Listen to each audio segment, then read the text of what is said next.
Hi, it's Tony Robbins again. Welcome to Behind the Scenes, the story behind the story. This is for you obsessed people who just want to know everything. So I'll do it quickly and powerfully. You can turn me off anytime you want. You already know that, but I think you might find really interesting to know the real story between Frank and Kristen. Did we fake you out on television? No. Just in 44 minutes, there's only so much you can share between those little commercials. It's not even a full hour when you take the commercials out. So I thought maybe I'd share with you what I think this story is really about.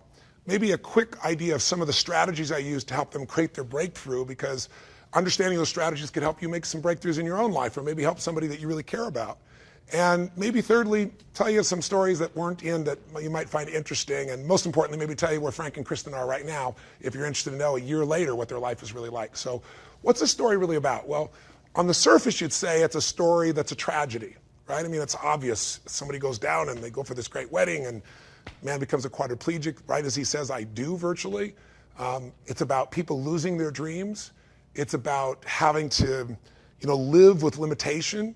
That's the surface story. And if we kept that surface story, then these people would live in the emotional state they were in at that time, which is a life they have to settle for, a life that's less than they had expected, which whenever our life is less than we expect, it doesn't matter what our life is like, we're going to be unhappy. We're going to suffer.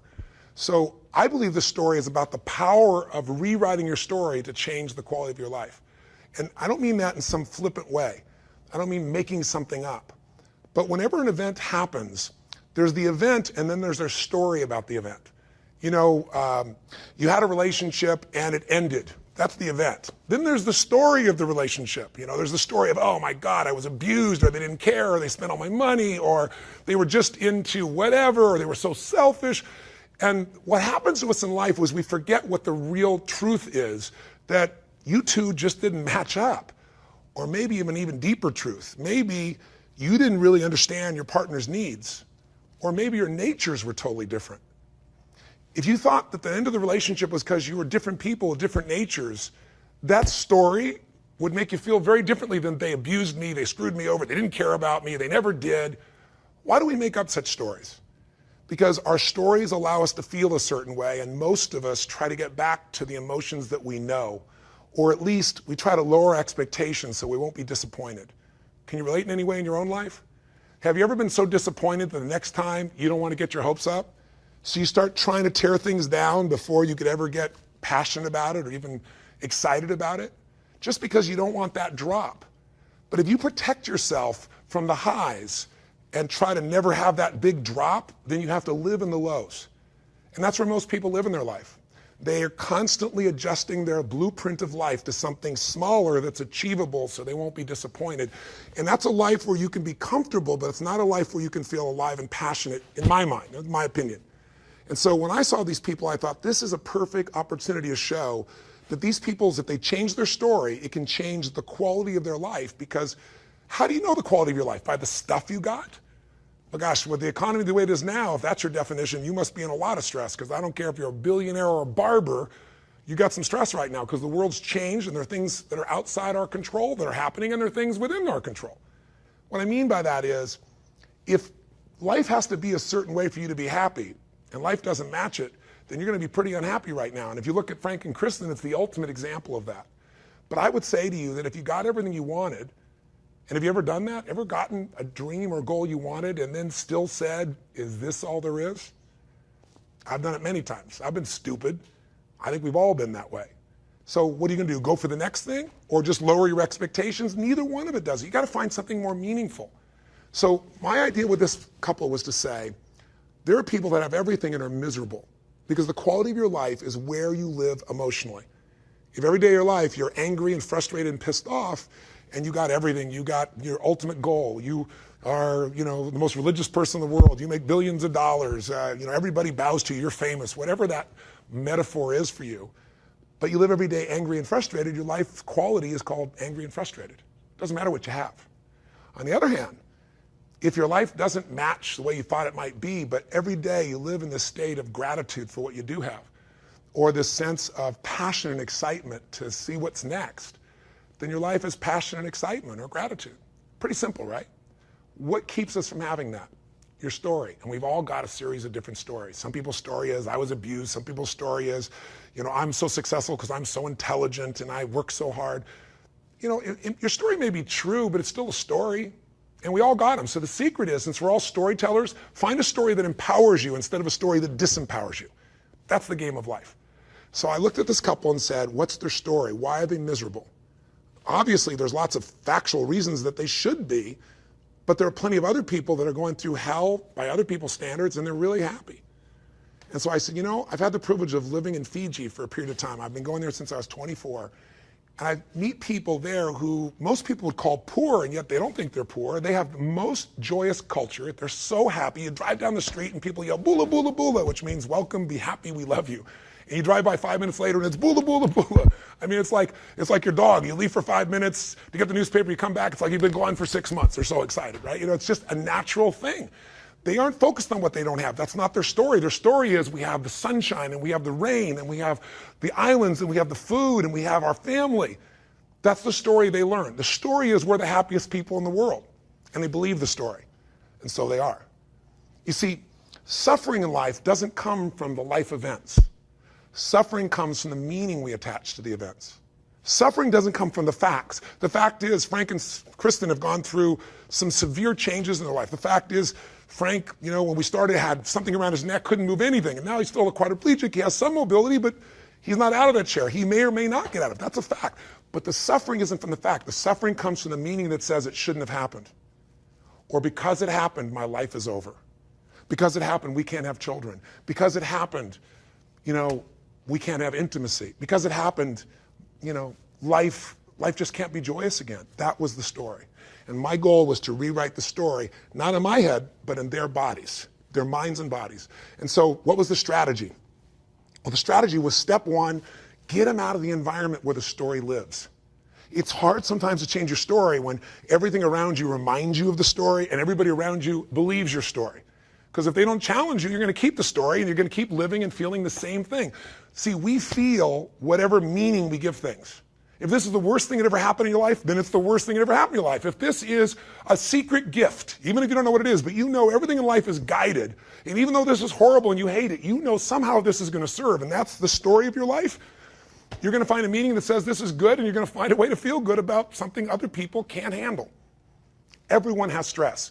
Do you use stress, or does it use you? The story is the secret to changing that stress to where you take advantage of it instead of it taking advantage of you, where you use it for drive or use it for gratitude or something else. So all I did was I get them out of the environment and said, let's take them to Fiji. Let's have them around these other people. Let's get them out of the house, because their current belief system is we cannot leave the house, and Kristen believes if I leave, he could fall over. If he does, he'll stop breathing, he could die, and I'd be responsible. Her story is he's broken and I have to be there every moment, so I can't work. His story is, I destroyed my wife's life and I can do nothing to help it. So I took them on a journey where I didn't tell them their story was wrong. I gave them an experience of a new story. I got them to leave and go to Fiji. Now, I'll tell you the story behind the story. Just a little quick one, right? To get them to leave the house was, that was a big thing. It may not be dramatic on television. We don't even show it, because in 44 minutes, who cares? But you might find this interesting. I decide I got to get them convinced that they're going to leave the house. Kristen's afraid, if I leave, he'll fall over. He's now going to travel and get on airline and fly 11 hours to another part of the world and then get another small plane and then go to an island. I mean, he doesn't leave the house. It's impossible. Breakthroughs happen when you start to realize what was impossible is possible. Breakthroughs happen when you change a belief. I got to get her to understand this. We get her incentivized enough that she's going to go for it, that she starts to see the value of this, him too, and they step up with a lot of courage. I'm telling the airlines, everybody there, you got to take care of these people. They're special, they're important, here's the situation. Everybody's prepared. NBC more than does their part. And they get to the LA airport, and what do you think happens? They drop him. They dropped Frank. They physically dropped him. Her deepest fear, his deepest fear, he's going to break. And the beauty is, he's okay. He's shooken up, she's freaked out, he's freaked out, but they get an experience that he's not so weak. I would never have asked for this in a million years. I'm going berserk. I'm in Fiji hearing about this going, who do I kill? How could they drop him, right? He gets to Fiji. You can't make these stories up. They drop him again. They drop Frank again. Some guy tripped and fell, and boom, they go down. And Kristen's freaking out, he's freaking out. They make it. So now they get on a small plane. You fly to Fiji, and then you fly to my island, it's a small island. You get on a small little hopper, and NBC's got all these doctors there, and they're going to make sure Frank's taken care of, and I'm grateful for that. I got 80 crew. We're waiting on the island to rock and roll and take these guys on a journey.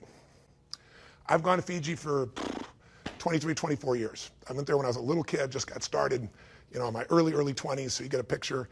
And I've never not been able to land. There's been some bad weather, but you can always land. As they're flying, we get like cyclone-like winds, and the plane is turning sideways, and the storm is coming through, and the people on the plane, Frank was actually okay, but they're freaking out going, we can't land, we can't land. We're all standing on the ground. We can see the plane, and they turn around and fly back to the main island, and when they get to the main island, no one's there to take care of them, so they throw Frank in the back of a taxi, right? So now he goes to the taxi. They get on the phone and go, we're out. This is insane. We're done with this. So long story short, we got Frank there eventually, got him on a plane, the weather cleared, and they had the time of their life. And here's the rewrite of the story. Their story was, we went off to have our wedding. We flew to this beautiful land, and we took a leap of faith, and our life ended. And the new story I wanted to write was, we flew to a beautiful land, we took a leap of faith, skydive, the leap of faith of even going on this. And at the end, we had the greatest possible life. We're closer, we love each other more, we're doing things we weren't doing before. And we took them on that journey by using a strategy of getting them to constantly exceed their expectations. To not have a belief, but just do it. And then you'll find out what you're capable of. So whether it's Frank breaking to his wife, or the skydive, or murder ball, or Frank driving his truck, something he couldn't do, couldn't even get the truck built together when he was supposedly able-bodied, we're going to get him to do more than he did before. And suddenly the story is, I'm alive. We're world travelers. I'm a skydiver. I'm a murder ball player. I'm driving my truck 100 miles an hour in the desert. And the final part of the story, as you know, is rewriting their wedding. So you might say, well, that's interesting, Tony. If you're interested in other clips, go online here, and I don't know what we've got. We got different clips that didn't make it because it was a 30-day journey, and we had 44 minutes in primetime television. So there's some cool stuff. I know there's probably stuff there with Frank learning to drive, because before he drove me 100 miles an hour, he had to get in a car with two other guys who are murder ball players and try and drive 5 miles an hour and crash. You might see some other details of some of the work that I did with them. Look at some of the clips if you want, but if you want to know where they are today, 1 year later, I'll tell you. 4 months ago, I got a chance to get this phone call and got a kind of crackly sound, and all of a sudden it's Frank going, guess where we are? And I said, where? And he goes, camping. And I said, what? He said, Tone, our life is so changed, man. We thought we couldn't leave the house. We're out here camping. So here's this man who thought his life was over, couldn't do anything, that everything has changed for him. So I'm feeling pretty excited. This is, after 6, 7 months of them, being done with the show. And then 3 months ago, I got a very different call. And that is, I get a phone call, and this time, Frank is to tell me that he has some bad news. And I'm thinking, what? I mean, they've been through so much. What could be bad news at this point? And Frank says, as long as I've known Kristen, I think 3.5, 4 years, he said, she's had these intense headaches, and they've gotten so intense. We took her to the hospital today, and a different doctor looked at her, and it turns out she has a brain tumor the size of a baseball. And then later they said a grapefruit. And as horrific as it was, I thought, God, if any family deserves a break, this is the family that deserves a break. It's just, why this family? But the beauty, and there's always a beauty, I believe, in things, was that Frank was strong. Remember, Frank's story was, I can't do anything. My wife has to take care of me. I'm a burden. And in this 30-day process, he shifted to taking care of her. He reassured her. He got her out of that pain. Didn't matter if he was in the chair. He got her through the skydive. He got her through it all. Frank took charge and became her man and gave her the strength she needed. She had one surgery, and it took, I think, 9 hours, and they couldn't get it all. And then she had another surgery 2 months, about 3 weeks ago. It's 2 months later. And I was with them last night, but about 3 weeks later, and the interesting part, the good news to the story is she got another surgeon. He got it all. She's free and clear of cancer. She's great. And the beauty is I went and saw them last night, just before I was going to come film this. So I had to be associated because I was going to be in Los Angeles. They live in Redondo Beach. And I want to show them the show so they'd see it before it came out. And first of all, they were both glowing. I mean, they're so happy with their life. Frank now, he's moving around. He went to the All-Star game. He saw the home run competition on his own with some buddies, jumped out of the car and made things happen. When she was in the hospital, he got himself up these ramps by himself. I mean, he's gotten so strong. But he's psychologically, spiritually, emotionally strong and happy. And she said to me, And if you met her, Kristen's an amazing soul. She goes, Tony, it was a blip. She said, it's like after all we've been through, it's like, don't get me wrong, I had my moments. But to be in this situation, I had cancer and I'm through it, it's done. Look at our life, look where we are. And she's demonstrating something that all people who take extreme stress and grow from it instead of being traumatized by it, here's what they have in common. Number one, they find out who they really are. They find out, like you, like me, if you're tested by life and you don't give up, if you don't give yourself a story that you're broken or you can't turn it around, if you really live with it, you're going to find out how strong you are. And the second thing that happens, you find out who your real friends are, your real family. Because when you have tough times, all your Facebook friends go away. Your real friends, they're the ones that are going to be there when it's not fun to be there. Your family, you may have a lot of blood family, but who's your real family? The ones that be for you and you be there for them no matter what. Those relationships strengthen. And Frank and Kristen love each other even more because of this. And thirdly, it's almost like you get a psychological immunity from the next big disaster. Not that you don't feel it. It's just like, it's almost like when you get the stimulation of immunity, it's like, give it to me, baby. I know I can conquer this. I don't know how, but I've been through so much. Give it your best shot.